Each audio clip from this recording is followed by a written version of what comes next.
नमस्कार।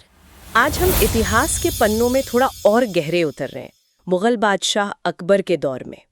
हमारे पास कुछ ऐतिहासिक दस्तावेजों के हिस्से हैं और कुछ मॉडल पेपर्स भी हैं कॉम्पिटिटिव एग्जाम्स के, जिनमें अकबर का जिक्र है। तो कोशिश ये रहेगी कि इन स्रोतों से अकबर के शासन, उनकी सोच और उस जमाने की झलक को समझें। चलें फिर। बिल्कुल। इन स्रोतों को मिलाकर हमारा मकसद यही है कि अकबर के शासन की एक साफ तस्वीर बन पाए, मतलब उनके शुरू के दिनों से लेकर इतना बड़ा साम्राज्य बनाने तक, और उनकी वो नीतियां जिन्होंने हिंदुस्तान पर गहरी छाप छोड़ी। तो कहानी शुरू होती है अकबर के जन्म से। ये दस्तावेज बताते हैं कि 15 अक्टूबर 1542 को उनका जन्म हुआ। हाँ, अमरकोट में, आज के पाकिस्तान में वो जगह। और वो भी तब जब उनके पिता हुमायूं निर्वासन में थे। मतलब बादशाह के बेटे का जन्म ही हुआ एक मुश्किल दौर में, राणा वीरसाल के महल में पनाह लिए हुए। सही बात है। और ये मुश्किलें चलती रहीं। हुमायूं वापस तो आए दिल्ली, पर जल्दी ही 1556 में उनका इंतकाल हो गया। तब अकबर सिर्फ 13 साल के थे। हाँ, और फिर 14 फरवरी 1556 को पंजाब के कलानौर में बैरम खान ने उनकी ताजपोशी करवाई। जलालुद्दीन मोहम्मद अकबर बादशाह गाजी, ये उपाधि दी गई। सोचिए, इतनी कम उम्र और इतनी बड़ी जिम्मेदारी। बिल्कुल। और शुरू के सालों में तो असल में बैरम खान ही सब देख रहे थे। हाँ, लगभग 1560 तक वो उनके संरक्षक जो थे। लेकिन फिर एक बदलाव आया। 1560 में अकबर ने बैरम खान को हज पर जाने को कहा। हाँ, और रास्ते में ही गुजरात के पास मुबारक खान नाम के एक अफगान ने उनका कत्ल कर दिया। इसके पीछे की वजह थोड़ी पेचीदा है। इसी दौर में एक और बहुत ही अहम लड़ाई हुई, पानीपत की दूसरी लड़ाई। हाँ, 5 नवंबर 1556 अकबर और हेमू के बीच। हेमू यानी हेमचंद्र विक्रमादित्य। हुमायूं की मौत के बाद उन्होंने दिल्ली आगरा पर कब्जा कर लिया था। ये लड़ाई तो बहुत निर्णायक मानी जाती है ना, खासकर इन मॉडल पेपर्स में। बिल्कुल। हेमू की हार ने मुगलों की सत्ता को दिल्ली में फिर से मजबूती से जमा दिया। अकबर के शासन की असल शुरुआत कह सकते हैं इसे। ठीक है, तो पानीपत के बाद अकबर ने अपनी पकड़ मजबूत कर ली। अब ध्यान गया साम्राज्य बढ़ाने पर। हाँ। पहला बड़ा अभियान शायद 1562 में मालवा के खिलाफ था। स्रोत यही बताते हैं। बाज बहादुर वहां के शासक थे। हाँ, बाज बहादुर। वो अपने संगीत और कला प्रेमी मिजाज के लिए जाने जाते थे। और फिर ये सिलसिला चलता रहा।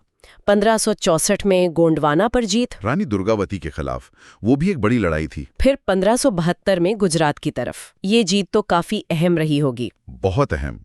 व्यापार के लिहाज से, बंदरगाहों के लिहाज से गुजरात जरूरी था। और इसी जीत की याद में फतेहपुर सीकरी में बुलंद दरवाजा बनवाया गया। हाँ, वो शानदार दरवाजा। मुगल वास्तुकला का बेहतरीन नमूना है वो। अच्छा, यहाँ एक और लड़ाई का जिक्र आता है, 1576 की हल्दी घाटी। हाँ, महाराणा प्रताप के खिलाफ। अकबर की सेना की कमान राजा मानसिंह के पास थी। जी, और मानसिंह जीते भी, लेकिन महाराणा प्रताप ने अधीनता स्वीकार नहीं की। उनका संघर्ष जारी रहा। मानसिंह का रुतबा जरूर बढ़ा होगा दरबार में, अमीरुल उमरा की उपाधि मिली उन्हें। बिल्कुल। और अकबर सिर्फ उत्तर तक नहीं रुके, दक्षिण की तरफ भी बढ़े। दक्कन की तरफ। हाँ, अहमदनगर, खानदेश, काफी लंबा संघर्ष चला वहां। और उनका आखिरी बड़ा सैनिक अभियान इन स्रोतों के हिसाब से 1601 में असीरगढ़ का किला जीतना था। तो साम्राज्य काफी फैल गया था, कश्मीर से गोदावरी तक, उधर कंधार से बंगाल तक। हाँ, एक बहुत बड़ा साम्राज्य बन चुका था। अच्छा, ये तो हुई फतूहात की बात, लेकिन अकबर सिर्फ योद्धा नहीं थे, प्रशासक भी थे। हाँ। उनकी वो मनसबदारी व्यवस्था का जिक्र बार बार आता है। क्या थी ये? देखिए, ये मंगोलियाई दशमलव प्रणाली से प्रभावित थी। इसमें दरबारियों और सेनापतियों को एक मनसब यानी पद मिलता था। हाँ। इसके 2 हिस्से होते थे, जात और सवार। जात से पद और तनख्वाह तय होती थी, और सवार से पता चलता था कि कितने घुड़सवार सैनिक रखने हैं। अच्छा, तो ये सेना और नागरिक प्रशासन दोनों का आधार थी। हाँ, बिल्कुल। इसने एक तरह से दरबार के ढांचे को व्यवस्थित कर दिया। और लगान व्यवस्था, राजा टोडरमल का नाम आता है इसमें। हाँ, राजा टोडरमल अकबर के नवरत्नों में से एक।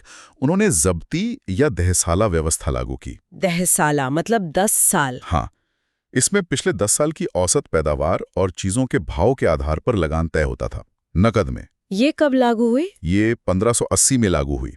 इससे राज्य की आमदनी का अंदाजा लगाना आसान हो गया, थोड़ी स्थिरता आई। ये तो बड़ा सुधार था उस वक्त के हिसाब से। निश्चित रूप से। और भी कुछ प्रशासनिक कदम थे ना, जैसे फतेहपुर सीकरी बसाना। हाँ, 1571 में उसे राजधानी भी बनाया।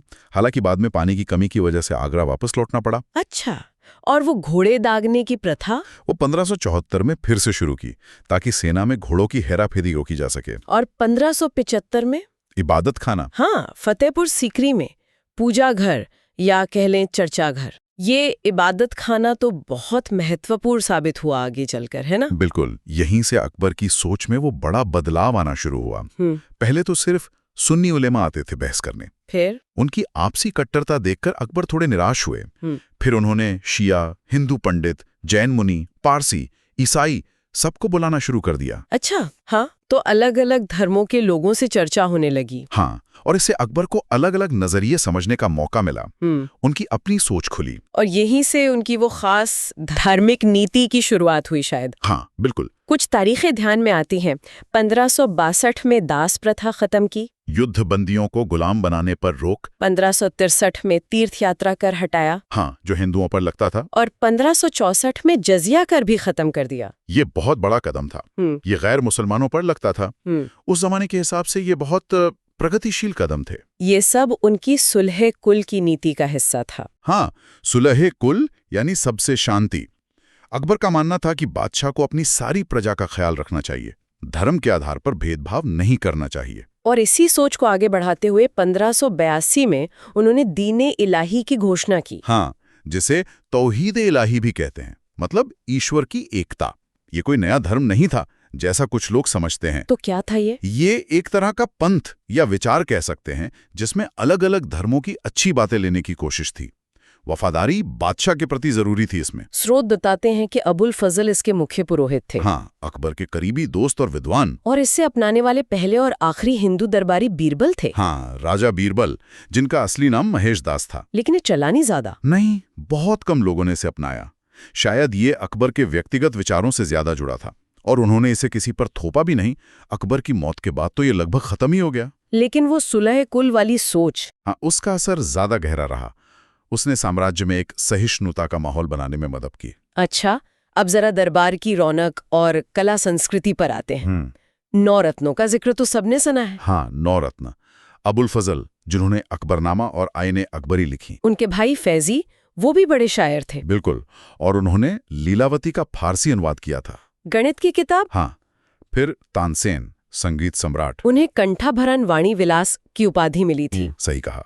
राजा बीरबल अपनी हाजिर जवाबी के लिए मशहूर थे। राजा टोडरमल, जमीन के माहिर। राजा मानसिंह, सेनापति। अब्दुल रहीम खान खाना। हाँ, बैरम खां के बेटे, खुद बड़े कवि और विद्वान। उन्होंने बाबरनामा का तुर्की से फारसी में अनुवाद किया। खान खाना की उपाधि अकबर ने ही दी थी। और कौन थे? मुल्ला दो प्याजा और फकीर रजियाउद्दीन। हाँ, वो सलाहकार के तौर पर गिने जाते हैं। संगीत में तानसेन के अलावा संत हरिदास का भी नाम आता है। हाँ, कहते हैं अकबर भेष बदलकर उनका गाना सुनने जाते थे वृंदावन। वाह, ये दिखाता है कि कला के कितने कद्रदान थे। और चित्रकला, उसमें भी काफी काम हुआ। हाँ, अब्दुस्समद, दसवंत, बसावन, ये नाम आते हैं। अब्दुस्समद तो हुमायूं के साथ ही ईरान से आए थे। अकबर ने उन्हें शीरी कलम कहा। शीरी कलम, मीठी कलम। हाँ, और एक मोहम्मद हुसैन कश्मीरी थे, सुलेखक, उन्हें जरीन कलम यानी सुनहरी कलम का खिताब मिला। तो चित्रकला में भी ईरानी और भारतीय शैलियों का मेल हुआ। बिल्कुल, एक नई शैली विकसित हुई। भाषा और साहित्य का क्या? फारसी तो सरकारी भाषा थी। हाँ, लेकिन अकबर ने अनुवाद विभाग भी बनवाया। अच्छा। हाँ, महाभारत का फारसी अनुवाद हुआ रज़्मनामा नाम से। रज़्मनामा, युद्धों की किताब। हाँ, रामायण, अथर्ववेद, पंचतंत्र, कई संस्कृत ग्रंथों का अनुवाद हुआ। शायद मकसद यही था कि ज्ञान का फैलाव हो, अलग अलग संस्कृतियां करीब आएं। तो वाकई में एक मिला जुला माहौल बनाने की कोशिश थी। हाँ, एक गंगा जमुनी तहजीब को बढ़ावा मिला। अब आते हैं अकबर के आखिरी दिनों की तरफ। उनके बेटे सलीम, जो बाद में जहांगीर बने, उन्होंने बगावत कर दी थी। हाँ, ये अकबर के लिए बड़ा सदमा था। सलीम का जन्म भी तो बड़ी मन्नतों के बाद हुआ था। 1569 में फतेहपुर सीकरी में शेख सलीम चिश्ती की कुटिया में। उन्हीं के नाम पर सलीम नाम रखा था। शेखू बाबा कहते थे प्यार से। और फिर आखिरकार 1605 में स्रोत बताते हैं पेचिश की वजह से अकबर की मौत हो गई। उन्हें आगरा के पास सिकंदरा में दफनाया गया। हाँ, उनका मकबरा वही है, उसे उन्होंने खुद बनवाना शुरू किया था। तो इन सारी बातों को देखें तो अकबर की एक बहुत, कह सकते हैं, बहुरंगी तस्वीर उभरती है। एक विजेता, एक प्रशासक, कला प्रेमी और एक अलग तरह की धार्मिक सोच रखने वाले बादशाह। निश्चित रूप से वो एक विजेता थे, साम्राज्य फैलाया। एक काबिल प्रशासक थे, मनसबदारी, दहसाला जैसी व्यवस्थाएं थीं, कला और संस्कृति के संरक्षक थे, और उनकी सुलह कुल की नीति वो बहुत खास थी। उनके दौर को मुगल काल का स्वर्ण युग भी कहा जाता है। हाँ, और इसकी वजहें हैं। उनकी नीतियों ने साम्राज्य को स्थिरता दी और उनका असर बाद तक रहा। कई व्यवस्थाएं तो बाद के शासकों ने भी अपनाई। इन सब स्रोतों को देखते हुए एक सवाल फिर भी रह जाता है मन में। वो जो उनकी खास धार्मिक नीति थी, दीने इलाही, वो उस वक्त के समाज के लिए कितनी नई या कह लें क्रांतिकारी थी, और फिर वो इतनी चली क्यों नहीं, इतने शक्तिशाली बादशाह के होते हुए भी। ये वाकई सोचने वाली बात है। शायद समाज उस बदलाव के लिए पूरी तरह तैयार नहीं था, या फिर वो अकबर के व्यक्तित्व से इतनी जुड़ी थी कि उनके बाद चल नहीं पाई। इस पर और गौर किया जा सकता है। हाँ, ये एक ऐसा सवाल है जो अकबर और उनके जटिल दौर को समझने के लिए हमें और सोचने पर मजबूर करता है।